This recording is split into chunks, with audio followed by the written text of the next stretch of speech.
नमस्कार, जय हिंद, जय भारत। भारतीय अवाम ताकत दल अपने भारतीय भाई बहनों अर्थात अपने देश भारत की जनता अर्थात अपनी भारतीय अवाम से भारतीयता आधारित आपसी श्रद्धा, भारतीयता आधारित आपसी स्नेह, भारतीयता आधारित आपसी प्रेम, भारतीयता आधारित आपसी अखलाक मोहब्बत, भारतीयता आधारित आपसी सहयोग, भारतीयता आधारित आपसी सम्मान, भारतीयता आधारित आपसी एकता, भारतीयता आधारित आपसी भाईचारा तथा भारतीयता आधारित आपसी सद्भाव को समझने व उसे आत्मसात करके वैसा ही और उसी अनुसार आचरण एवं व्यवहार करने हेतु और इसके पूरे देश में प्रचार प्रसार करने हेतु और प्रत्येक देशवासी को इसकी अहमियत और महत्व को समझाकर उसे अपनाते हुए वैसा ही आचरण एवं व्यवहार करने हेतु और प्रत्येक देशवासी को अपना ही भारतीय भाई बहन मानकर समझकर अपनाकर उनके साथ वैसा ही और उसी अनुसार आचरण एवं व्यवहार करने हेतु सतत सदैव और हमेशा अदब के साथ आदर के साथ अर्ज करता है, विनती करता है। अब हम सभी लोग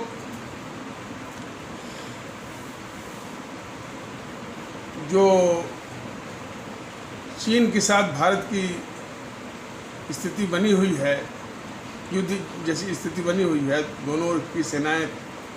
तैनात हैं और उसी से संबंधित कुछ और महत्वपूर्ण विषयों पर, संगीन विषयों पर एक मुल्क परस्ती के जज्बे से उसका विश्लेषण करेंगे, परिचर्चा करेंगे। देखिए, उसमें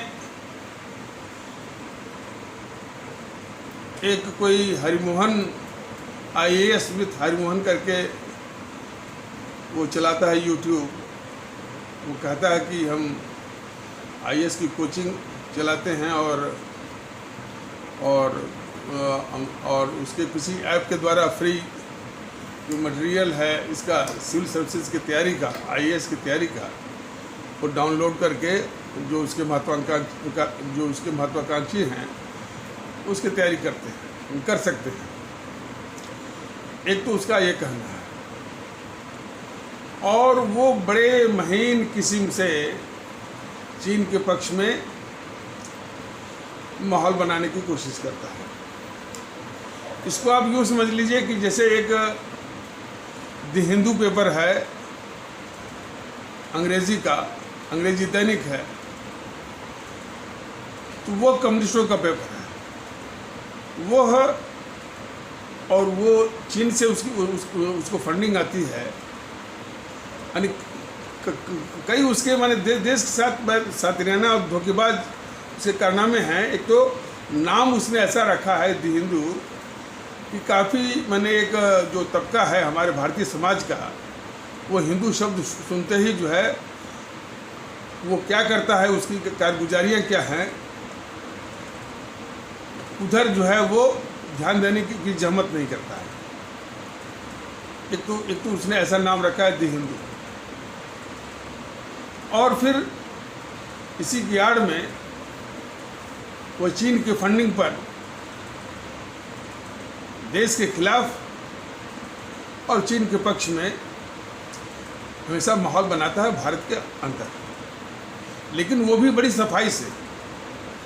और इसके बाद और साथ रहना उसका देखिए कि जो IAS की जो तैयारी करते हैं, यानी सिविल सर्विसेज जिसको कहा जाता है,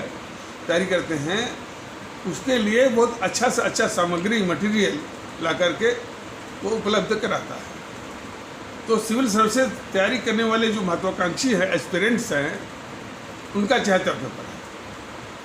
तो उसको पढ़ते हैं और उसको पढ़ते पढ़ते जो मानसिकता विकसित होती है, तो फिर वो जो है वो वही लोग जो है वो सिलेक्ट होते हैं सिविल सर्विसेज में, और वो नौकरशाही का, ब्यूरोक्रेसी का एक वो उस हिस्सा बनते हैं।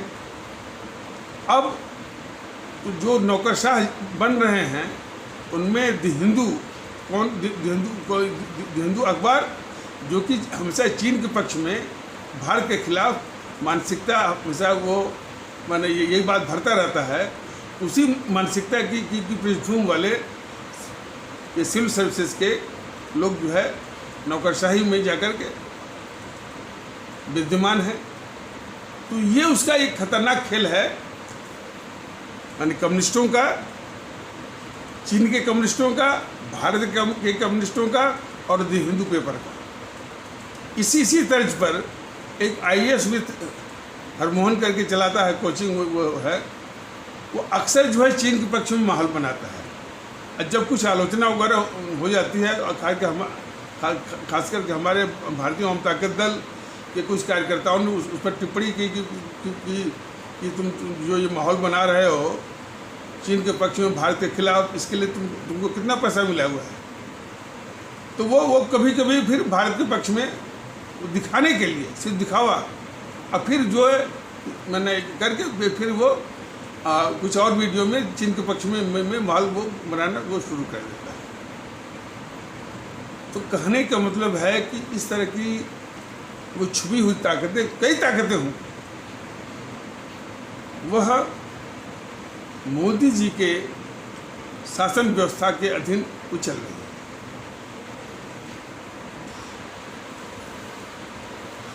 और जिसमें हमारा देश कई विकट परिस्थितियों से जूझ रहा है, कोरोना की महामारी से जूझ रहा है, आर्थिक मंदी भी थोड़ी आ गई है, GDP भी थोड़ी गिर गई है, तो आर्थिक मोर्चों पर भी संघर्ष कर रहा है। चीन का जो दुश्मन चीन ने इसी अवसर ये उसको अवसर के रूप में दिखा, और वो जो है माने वो युद्ध करना चाहता है। तो खैर इसमें हमारी भारतीय सेना और भारतीय सरकार बिल्कुल डटी हुई है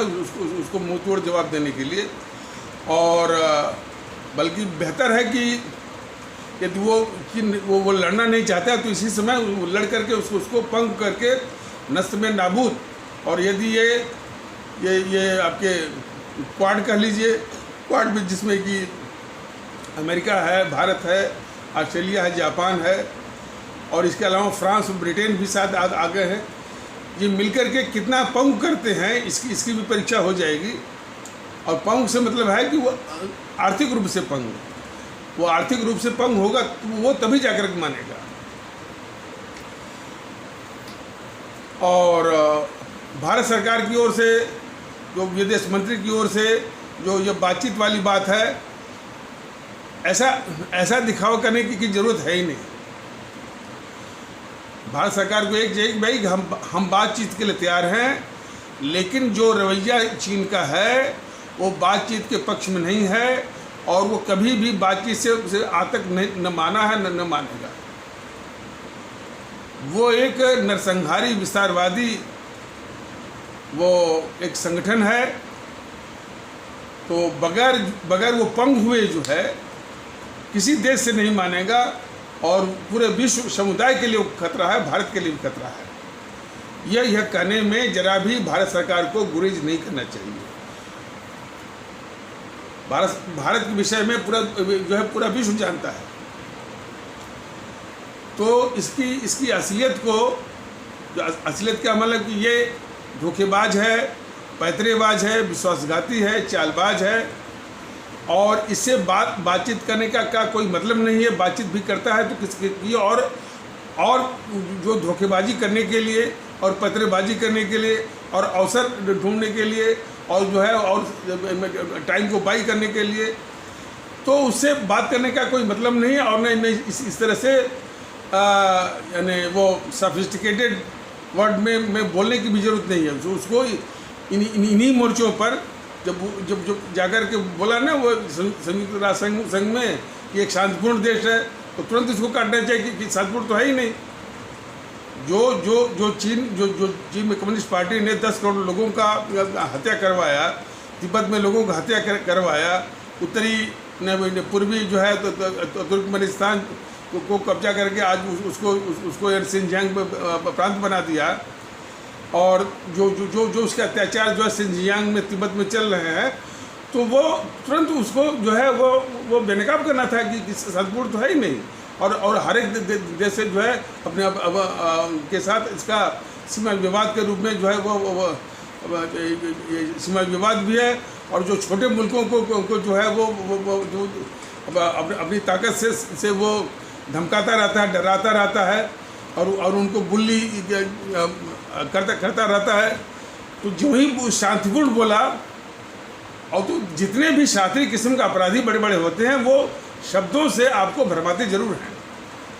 कि तो वो संयुक्त राष्ट्र संघ में बोला कि हम शांतिपूर्ण देश हैं और सारे मुद्दों को बातचीत से सुलझाना चाहते हैं, सब बेकार।